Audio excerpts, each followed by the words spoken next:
Bueno, buenas tardes a todos, gracias por estar aquí.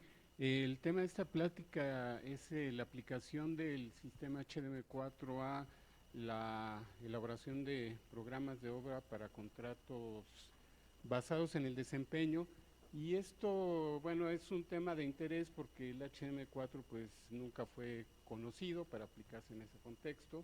Es una herramienta, como vamos a ver muy brevemente, que más bien permite hacer análisis costo-beneficio de proyectos de conservación o mejora de carreteras, que privilegia pues los beneficios económicos para la sociedad de estas inversiones, y que no se enfoca tanto propiamente en el nivel de servicio que prestan las carreteras, o no como principal, como principal resultado. Eh, Esto en realidad no ha sido producto de un proyecto desarrollado ex profeso, más bien nosotros impartimos cursos de esta herramienta desde eh, principios de la década, de hecho desde la década anterior, con profesores externos, y esto se debe fundamentalmente que ha sido la herramienta que utiliza la Dirección General de Conservación de la Secretaría, y bueno, como los orígenes de la herramienta están en el Banco Mundial, que pues es una entidad que se considera este, sin intereses de lucro y en fin, con un contexto de este tipo, pues vamos a decir que tiene cierto prestigio, ¿no? Entre sobre todo las autoridades de carreteras, pues para pedir que con ellas se hagan los análisis. Y bueno, en estos cursos año con año tratamos de enfocar la temática hacia algo que sea de interés de la gente que pueda asistir, y como estos contratos basados en el desempeño pues han sido algo que ha estado en boga en los últimos años, pues quisimos ver cómo poder adaptar el HM4 para que fuera útil con el propósito que les he comentado.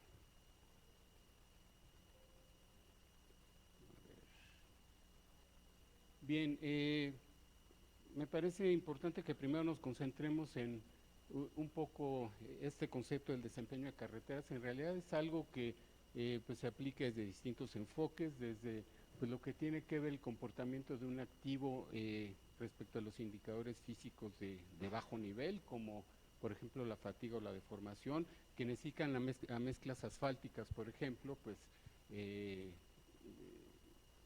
describen el rendimiento o el desempeño, perdón, de una mezcla en esos términos.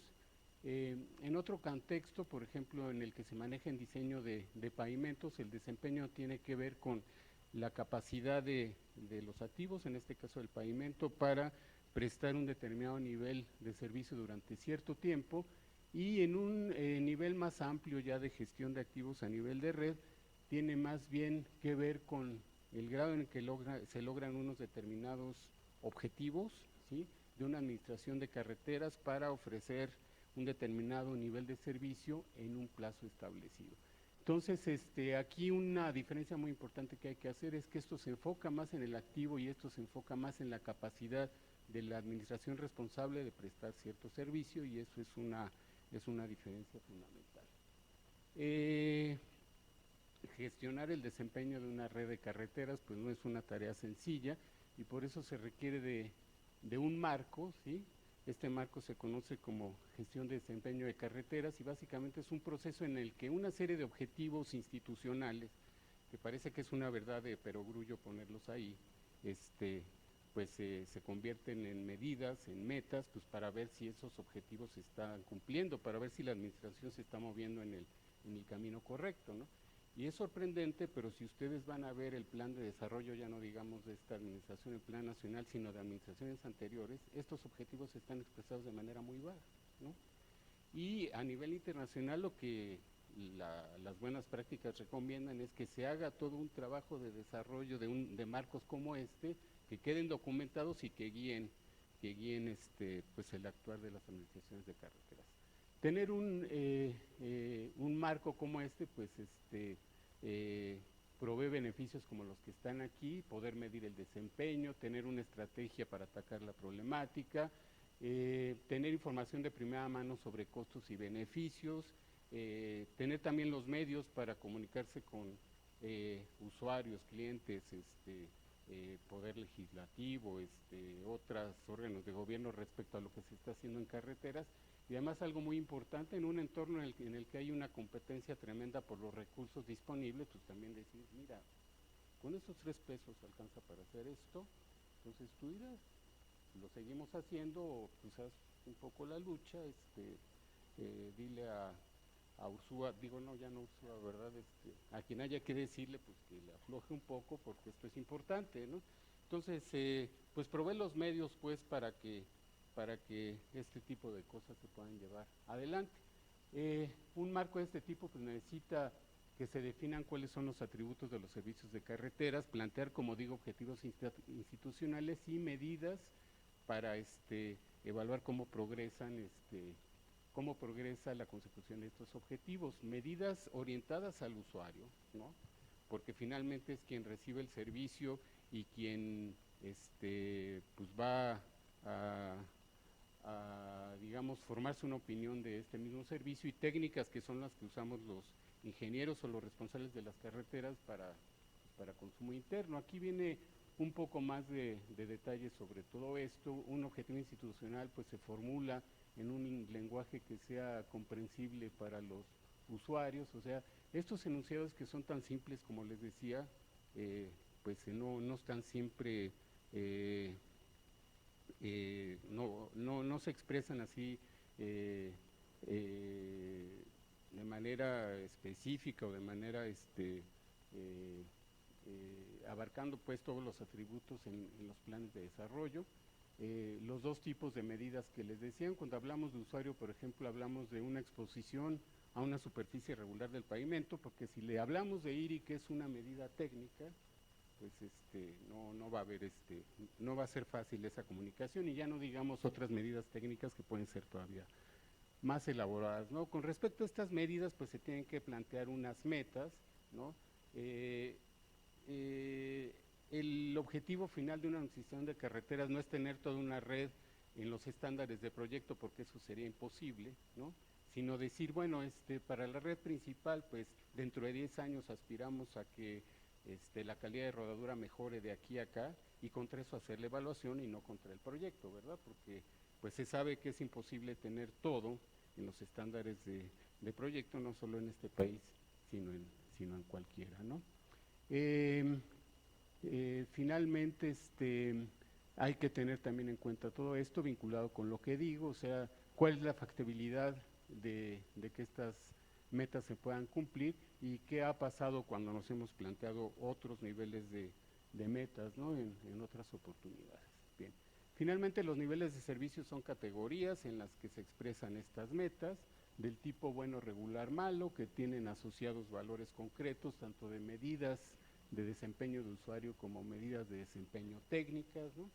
De hecho, algo hay de este marco de desempeño, por ejemplo, en los documentos internos, por ejemplo, de la Dirección General de Conservación. El sexenio pasado, si no mal recuerdo, había la meta de que, por ejemplo, el IRI, que es una medida técnica, no una medida de usuario, con respecto al IRI, el estado de la red fuera bueno o regular, o ¿cómo le dicen? Bueno o admisible o no admisible, alguna de estos calificativos, en un 90%, ¿no? Esa era una meta que se tenía. Entonces, pues a lo que se debe aspirar es a hacer a desarrollar de manera más extensiva este tipo de cosas. Bien, todo esto como un marco general.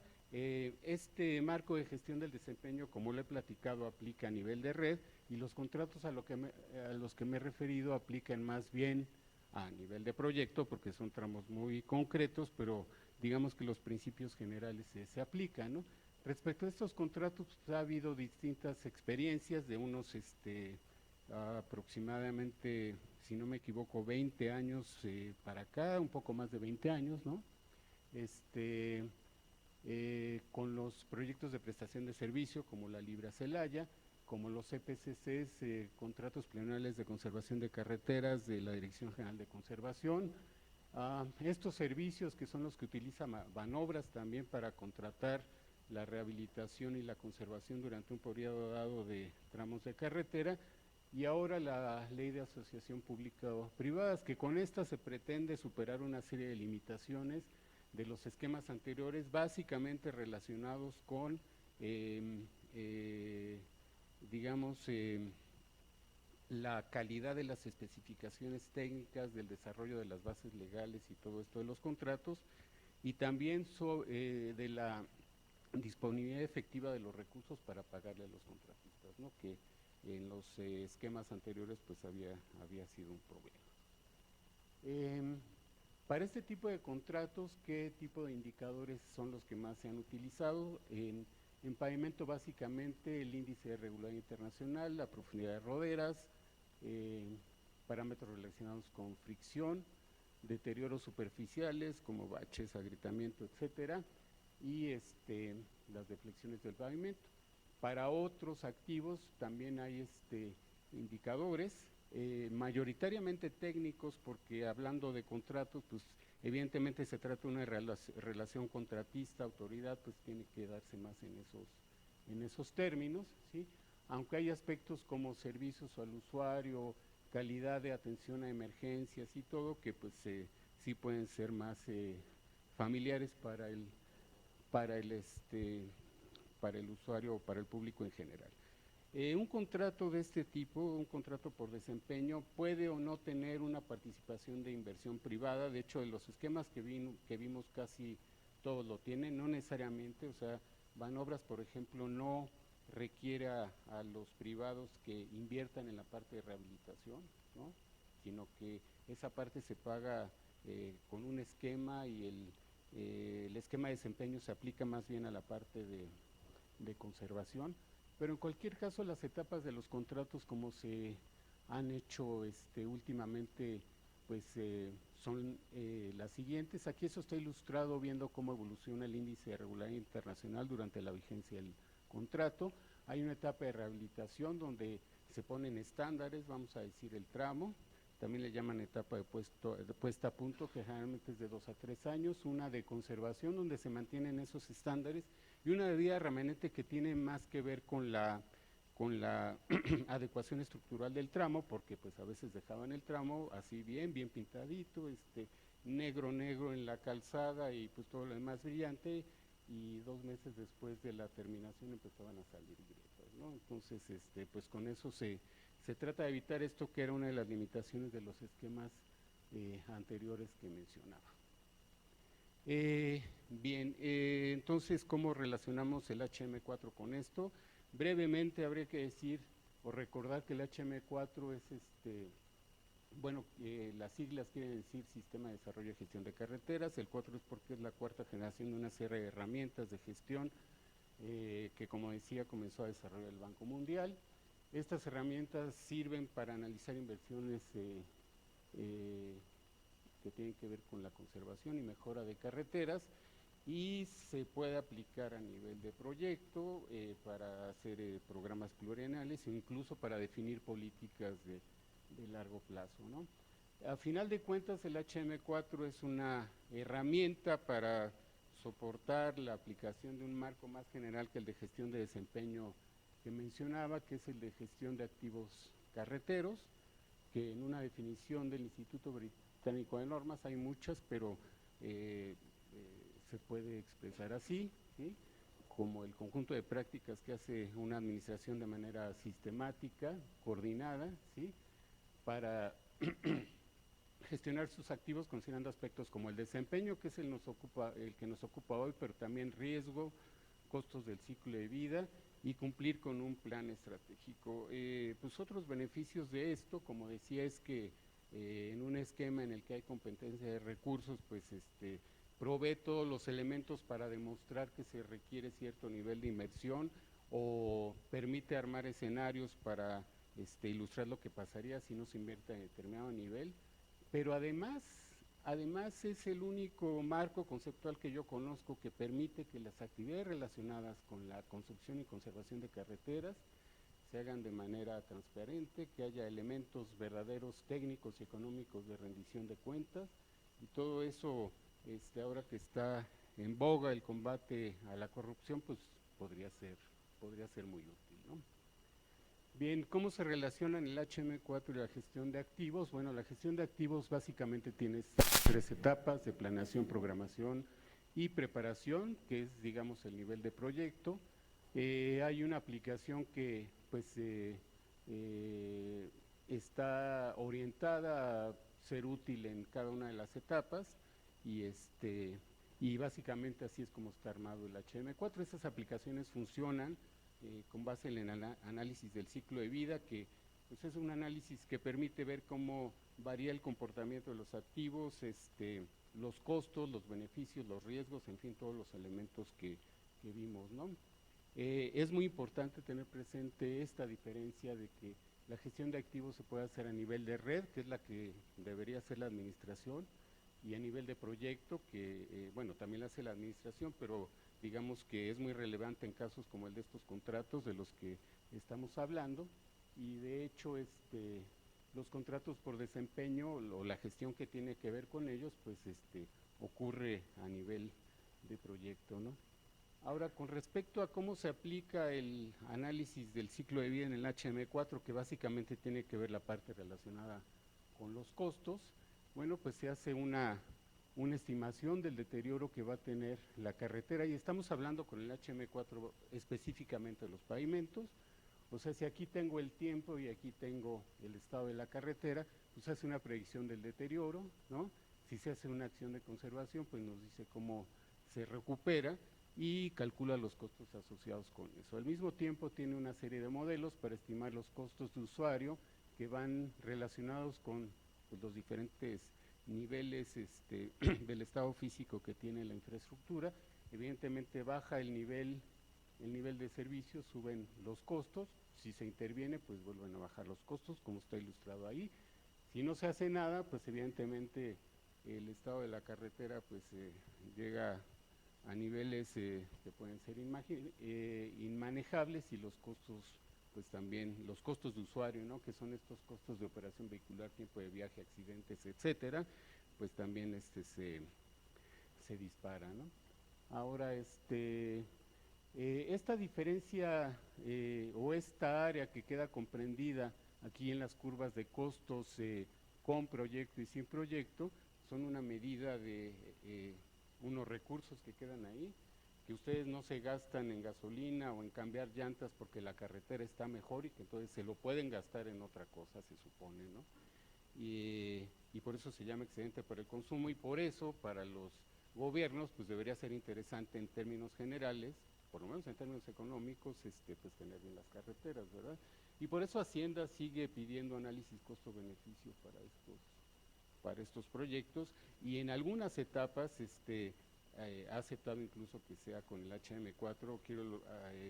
Quiero decir que lo ha aceptado de manera explícita, ¿no? Que se haga con esta herramienta. Bien, una cosa interesante aquí es que el HM4, digamos, cuando hace la simulación del análisis del ciclo de vida, aplica acciones cuando se cumplen criterios de capacidad funcional o de deterioro superficial, pero un primer obstáculo que encontramos aquí para aplicarlo es que no lo hace cuando hay una deficiencia estructural, ¿no? Yo le puedo decir, pon una carpeta cuando el IRI llegue a 6, pero no le puedo decir, haz un fresado y reemplazo cuando la deflexión llega a .5. Porque no lo sé, pero no se puede hacer, y eso es una primera limitante, porque ya vimos que entre los estándares viene la deflexión, ¿no? Bien, así de manera muy general, si uno ve las características de las aplicaciones del HM4, lo que vemos es que para jerarquizar y optimizar las alternativas de conservación, en el análisis de proyectos lo que se utiliza es el valor presente neto, o sea, la rentabilidad de las alternativas, ¿sí? Y el análisis de proyectos es el que deberíamos aplicar aquí. ¿Cómo voy con el tiempo? Porque 7 según la pantallita, ahí está. Bien, entonces esta debería ser la aplicación más natural, pero si no va a meter las inversiones que no son rentables, ¿no? O sea, si las va a sacar del programa de conservación, quiere decir que unos tramos se van a quedar sin atender, y no sé si cuando pase eso voy a poder cumplir con los estándares que me están pidiendo, ¿no? Al aplicarlo, entonces ya aparece por ahí una segunda limitación. Algo similar pasa con el análisis de programas, ¿no? Sin entrar en algunos detalles pues, que a lo mejor no son relevantes para esta discusión, diríamos que en el análisis de programas, que ya toma un conjunto de tramos y los analiza concurrentemente para generar un programa plurianual en una región para una dirección, etcétera, ¿no? Sigue siendo el valor presente neto, el criterio de jerarquización y optimización, y entonces tampoco nos sirve. Y vemos que solo en el análisis de estrategias, por alguna razón, aquí aparece esta opción para optimizar por delta IRI, ¿sí? Que quiere decir básicamente que cuando haya que ordenar los proyectos o cuando haya que jerarquizarlos, optimizarlos en ausencia de recursos suficientes, pues lo que va a usar es como criterio es el incremento marginal del IRI, es decir, la variación con respecto a las unidades de inversión que se aporten, y pues ese criterio es el que va a utilizar. Entonces, eso es muy conveniente porque entonces me va a garantizar que va a escoger aquellas alternativas que me permitan tener el mejor desempeño técnico, que es lo más relevante en este tipo de proyectos, ¿no? Tiene también la alternativa del VPN, ¿sí? Pero pues esta es la que en este caso resulta de interés. Que lo que estamos haciendo no es un análisis de estrategias, eso es cierto, pero si uno se pone a revisar con detalle la documentación, los modelos, etcétera, no hay nada, no hay un impedimento formal de tipo técnico, metodológico, que nos impida aplicar el procedimiento, porque de hecho el análisis del ciclo de vida que se hace en las tres aplicaciones es exactamente el mismo. Bien, ¿qué pasa cuando se hace un análisis en términos, usando este criterio de delta IRI con el HM4? Pues se obtiene un valor para el programa de inversión en el ciclo de vida, ¿sí? Y lo que uno ve es que los valores presentes netos, o bueno, en este caso su relación con el costo, ¿sí? A veces son positivos y a veces son negativos. Los que fueron negativos no fueron rentables, pero entraron porque me permitían levantar el IRI, ¿no? Claro que se supone que los proyectos estos por desempeño que ha generado el gobierno, pues tienen un análisis previo, un proyecto de referencia en el que se demostraba que eran rentables, si no Hacienda no los hubiera dejado pasar, ¿no? Entonces, lo que uno debe pues, siempre verificar es que para el conjunto de los tramos que está analizando, pues esto se siga cumpliendo. Y hablo de un conjunto de tramos porque a pesar de que es un proyecto específico que puede ser de hecho un solo tramo, pues este conjunto de tramos se van a evaluar en segmentos de 1 kilómetro o de otra longitud, y finalmente esos son los que aparecen ahí, ¿no? Bien, ¿qué pasa si yo hubiera hecho esto por VPN? Pues el nivel de inversión, aunque son los mismos tramos, las mismas acciones, los mismos criterios, es menor. ¿Por qué? Porque sacó todo lo que no tenía un valor presente neto negativo, simplemente lo dejó sin obra. Dijo, desde el punto de vista económico es mejor no hacer nada que hacer un proyecto, y entonces el VPN bueno, esta suma me da mayor en este caso, pero pues me quedé con una serie de tramos ahí sin intervención, ¿no? Bien, entonces con base en todo esto que se ha dicho, el procedimiento que se propuso, que se usó por primera vez en estos cursos que les digo, y que ahora pues nos ha permitido enviar un artículo a la revista Root Roads de PIARC, que de hecho acaba de aparecer en estos días, es este es el procedimiento, ¿no? Primero dividir el tramo en los segmentos que van a ser evaluados con los estándares, ¿no? Que el gobierno va a ir y va a medir el IRI, etcétera. Bueno, ahora que digo el IRI y los demás parámetros, alguien me puede cuestionar que el HM4 nada más utiliza el IRI, pero otra cuestión que sucede con el HM4 es que esos cambios en el IRI los calcula en función de todos los demás indicadores técnicos, ¿no? Entonces, de alguna manera uno puede más o menos acomodar una solución a que si se cumple el IRI se cumpla con lo demás, excepto con las deflexiones, pero también hay que revisar, por supuesto, o sea, al final se hace la corrida, se ve rodera, se ve fricción, se ve lo que haya que ver, y pues se asegura que se cumpla con todo. Bien, después de esto hacemos una estimación del deterioro del pavimento usando los modelos del HM4 pues para ver qué es lo que hay que hacer. Con base en esta información pues se diseñan las intervenciones, se hace el análisis de estrategias que les comento, ¿no? y se ve si se cumplen los estándares, también los de capacidad estructural, o sea, no solo los que sí generan intervenciones por parte del HM4, ¿no? Pues si no se cumplen, entra uno aquí a dar vueltas hasta que se cumplan, y de hecho uno lo tiene que hacer. Es muy raro que la primera corrida ya todo salga bien, ¿no? Generalmente hay que hacer varios análisis. En la parte estructural, de hecho, lo que vamos a ver ahora es que hay que hacer una acción adicional por fuera del HM4 para que eso se pueda cumplir, ¿no? Hay un paso adicional que es optimizar el programa para la fase de rehabilitación, porque si el tramo no cumple estándares, lo que el HM4 va a hacer de manera automática es ponerle sobra en el primer año del periodo de rehabilitación, ¿no? Y la verdad es que ustedes tienen los 2 o 3 años para hacer todas las obras, ¿no? Lo cual es lógico desde el punto de vista financiero y el punto de vista logístico, ¿no? Porque ni tienen todo el dinero el primer año, y aunque lo tuvieran, a lo mejor no es posible hacer todas las obras el primer año, o no conviene, en fin, hay muchas variantes que se pueden aplicar aquí. Entonces, a eso se refiere esta parte de optimizar el programa de rehabilitación. Luego se checa que, o se revisa, se verifica que las longitudes de obra sean aplicables, porque si estoy usando, por ejemplo, segmentos de 1 kilómetro, y me da que en este tengo que intervenir en este año, y en el siguiente, el año que entra, en el siguiente kilómetro, quiero decir, pues eso a más de una constructora, pues no le va a parecer adecuado, ¿no? Entonces es lo que se revisa aquí, ¿no? Se vuelven a verificar, por supuesto, los que se cumplan los estándares, ¿no? Y se entra otro ciclo aquí hasta que esto se cumpla, y al final, con toda la información que se reunió en el proceso, pues se produce el informe final. Bien, así rápidamente como ejemplo de aplicación, pues aquí usamos un tramo de 10 kilómetros, un tramo que es parte del cuerpo de una autopista. Tenemos estas etapas del contrato: rehabilitación 3 años, conservación 7 y vida remanente que se exige 3 años, ¿sí? Y estos son los estándares o las medidas técnicas que se piden: 0 bache, 0 agrietamiento ancho, agrietamiento total y desprendimiento de agregados bajos, un IRI relativamente alto. Esto de hecho también ha sido objeto de discusión de nuestra área con la de servicios técnicos y otras de la Secretaría por un periodo ya más o menos largo, pero en fin, sigue ahí la discusión.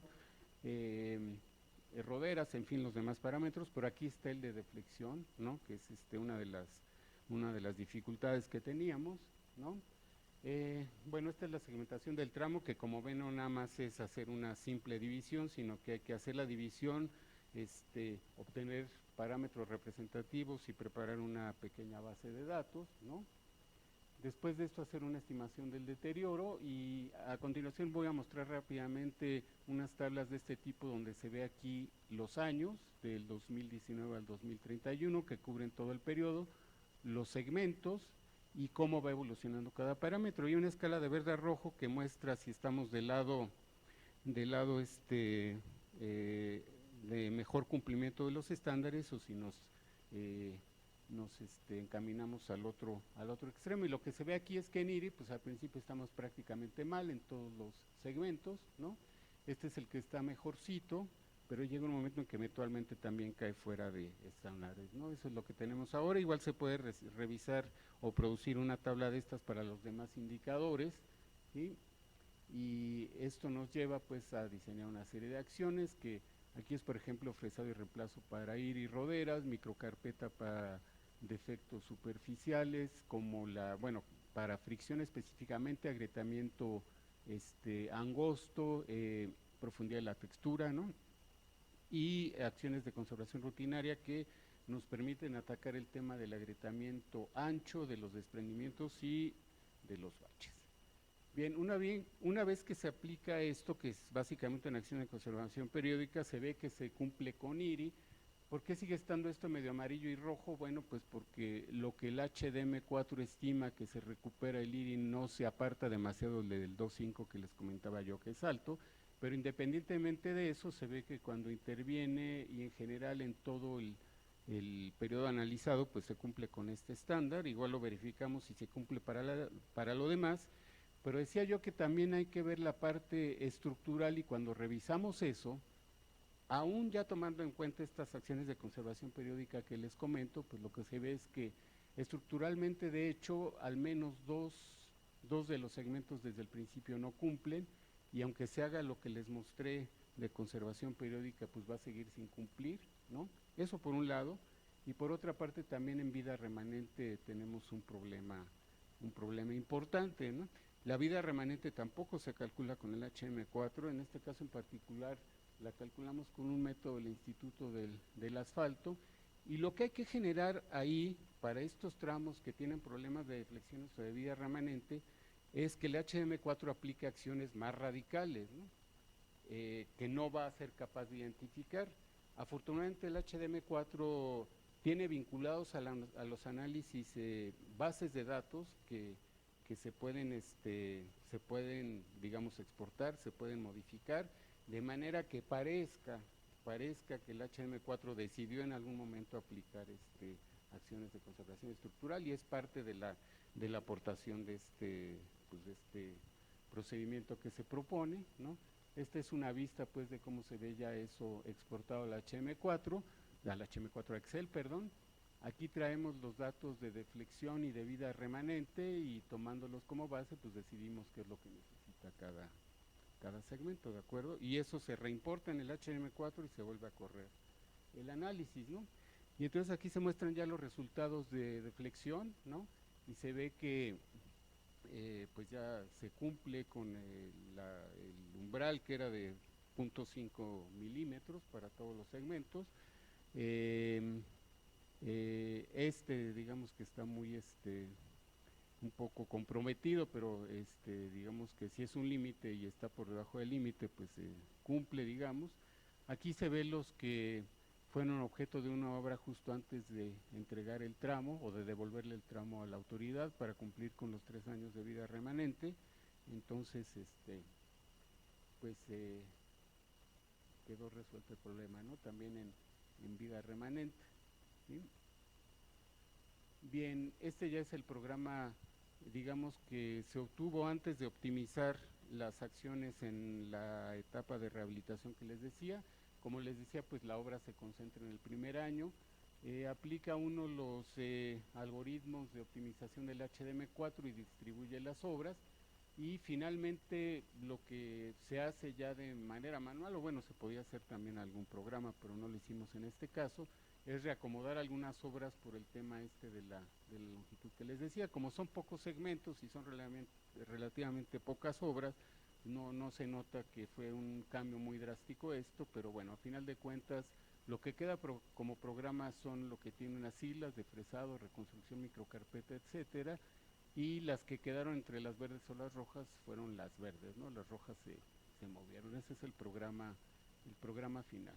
Bien, como conclusiones, bueno, el HM4, como decía, su objetivo fundamental es identificar inversiones de alto beneficio social. Eso está muy bien, puede ser muy útil, pero no lo es tanto en este caso particular. Lo que les comenté del análisis de estrategias, que es importante pues identificarlo, que no hay impedimentos para aplicar este tipo de análisis, la parte de capacidad estructural, y en fin, con todas esas consideraciones que les comenté, se propuso el método que les presenté aquí muy rápidamente, que bueno, de lo que se ha visto en el curso, de lo que se ha visto en otros 3 ejercicios que hemos hecho por ahí, con gente externa, pues demuestra su utilidad, ¿no? Sería todo de mi parte, muchas gracias.